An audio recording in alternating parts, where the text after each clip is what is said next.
Deus fez? Deus foi ao encontro de Abraão e falou: a palavra do Senhor veio a Abraão.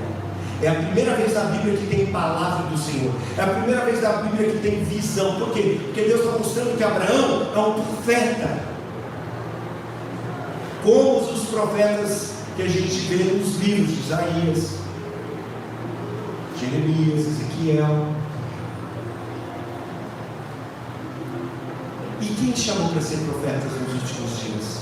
Eu derramarei do meu espírito sobre toda carne. E vai profetizar? Não.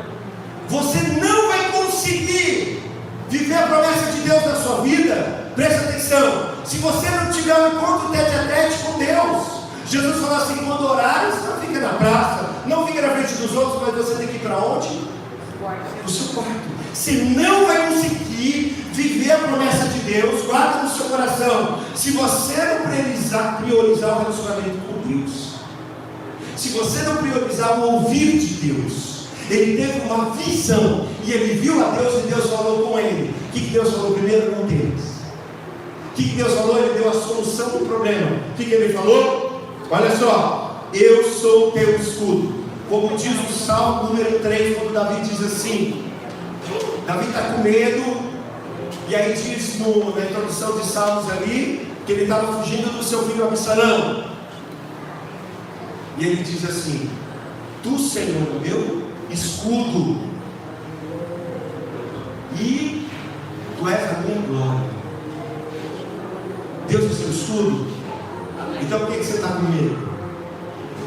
Não temas, eu sou o teu escudo. E depois fala assim: eu sou o teu grandíssimo galardão, ou o seu galardão será sobre um modo grande. Por que Deus falou isso para ele? Porque ele foi lá, lutou com os inimigos, aí ele ganhou um monte de coisa, todos aqueles despojos de guerra, tudo ele recuperou, mas ele não ficou com nada. Por quê? Porque ele falou para o rei de Sodoma que era mau, que era perverso, como Sodoma vai ser depois destruída.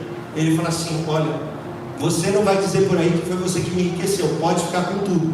Então, além de ele ter se colocado em risco, ele não ficou com nada daquilo que ele foi na batalha. E aí o que Deus faz? Aparece para ele e fala: não tenha medo. Deus aparece para ele e fala: eu sou teu escudo, eu vou te proteger. Se tiver alguma retaliação, eu vou te proteger. E ainda mais, não liga não que você não ficou com nada da guerra que você lutou e não ficou com nada. Eu vou te dar um galardão sobre modo grande, está assim escrito no hebraico. Sabe por que você e eu, nós desanimamos? Porque a gente precisa da palavra de Deus revelada. Porque a gente precisa da palavra de Deus que sai da boca de Deus. Qual foi a última vez que Deus falou e você ouviu? Lá no seu quarto. Em 1987 Deus falou comigo. Nossa, e nesse tempo, o que aconteceu com Deus? Deus morreu? Não. Ou é você que não tem tempo para ele? Cadê o seu Deus? O nosso Deus, ele tem boca e ele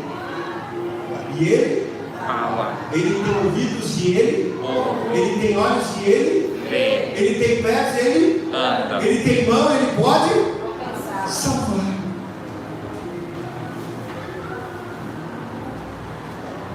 Então a primeira coisa que Abraão fez foi o quê? Ouvir a Deus. Mas e aí? Ele tinha muitas indagações, porque já havia passado 10 anos e ele não tinha descendentes. Tinha ou não tinha? Não.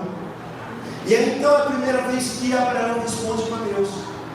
E eu responder para Deus, indagar a Deus, não quer dizer que eu sou uma pessoa incrédula. Não. Ele não afrontou a Deus. Ele foi obediente até ali. Todas as vezes que Deus apareceu para ele constituía um altar. Ele fazia um altar. Você tem colocado o altar de Deus na sua vida? Amém. Aonde ele passava, Deus falava para ele fazer um altar. Onde que está o altar de Deus? No seu coração. E aí então o que acontece? ele fala para Deus: Senhor Deus, versículo 2: que haverás de me dar, se continuo sem filhos, e o herdeiro da minha casa é o Damasceno Eliezer? A mim não concedesse descendência ou semente, e um servo nascido na minha casa será herdeiro. Olha só, ele está falando: Senhor, o que o Senhor há de me dar? Senhor, cadê o meu herdeiro? O meu herdeiro vai ser o meu servo. E cadê a minha semente? E aí Deus vai responder para ele aonde? Naquilo que ele perguntou.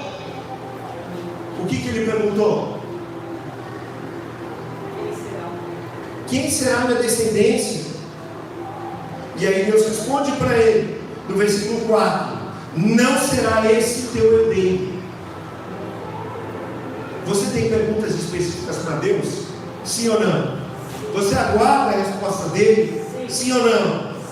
E ele diz assim: mas aquele que será gerado de ti será o teu herdeiro. No hebraico diz assim, mas aquele que sai das suas entranhas será o seu herdeiro. Porque até então Deus tinha prometido para ele uma grande descendência, mas não tinha falado que ia ser diretamente dele. Então poderia dar a interpretação que poderia ser qualquer um. Mas agora Deus está falando: vai ser de ti mesmo, não vai ser alguém da sua casa. E aí então Deus leva ele para fora. E o que Deus fala? A gente sabe que está de noite porque ele vai ver as estrelas. Provavelmente estava numa tenda, né? Então, conduzindo para fora, disse: olha para os céus e conta as estrelas, se é que podes. E ele disse: assim será a tua posteridade, ou assim será a tua semente, depende da tradução. Agora, Abraão já estava com cerca de 85 anos, e naquela época, como diz o próprio apóstolo Paulo, ele já estava com o corpo amortecido.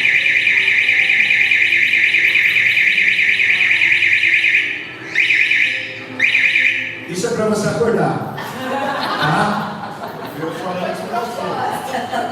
Abraão já estava com o corpo amortecido, não tinha Viagra, não tinha nenhum tipo de tratamento para ajudá-lo com a sua esposa, que ainda era estéril. Mas mesmo assim, o que aconteceu? Como que eu posso crer nas promessas de Deus? Como que eu posso crer nas promessas de Deus? Primeira coisa, Deus fala para ele que não tem medo. Depois Deus fala com ele: você não pode ter medo, você tem que ouvir a palavra de Deus, você tem que guardar ela no seu coração. Depois você pode responder a Deus e falar: mas Deus, mas como? Deus fala: vai ser assim. E aí então Deus, ele dá uma visão para Abraão. Ele fala: olha para as estrelas, você pode contá-las?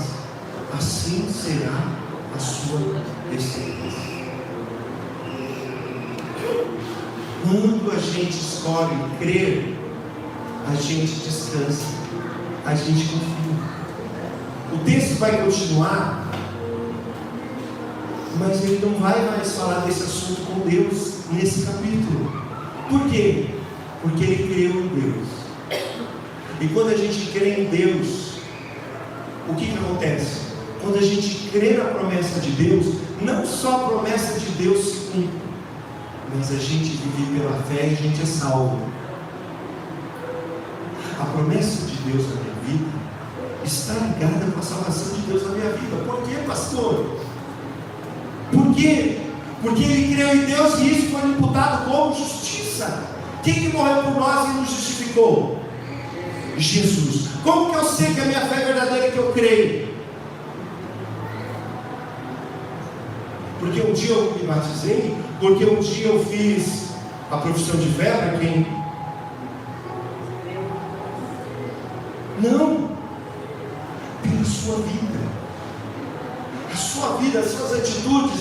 Nós vamos falhar como Abraão falhou. Abraão mentiu na sua esposa, ele teve medo 2 vezes. Mas mesmo assim ele creu em Deus. Porque quando a gente crê em Deus, a justiça de Jesus é colocada em nós e somos aceitos por Deus. E não só somos salvos, mas as promessas de Deus são cumpridas em nossa vida. Como que Abraão podia imaginar que dele sairia o Salvador. E queríamos falar dele até hoje. Hoje o Islã fala dele, os judeus falam dele, os cristãos falam dele. Todos chamam ele de pai da fé. Tudo porque um dia ele escolheu o que? Crer em Deus. O que está te impedindo de crer na promessa de Deus, meu irmão? O que tem te impedido de crer em Deus?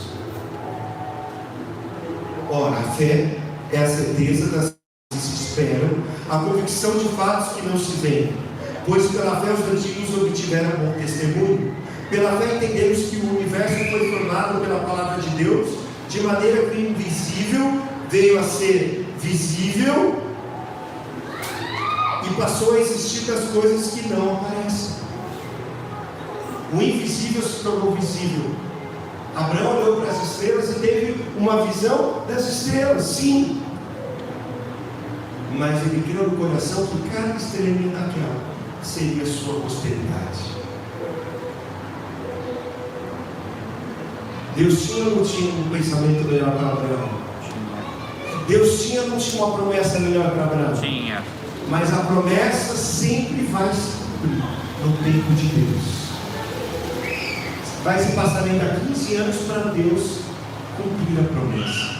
Mas Abraão permaneceu firme.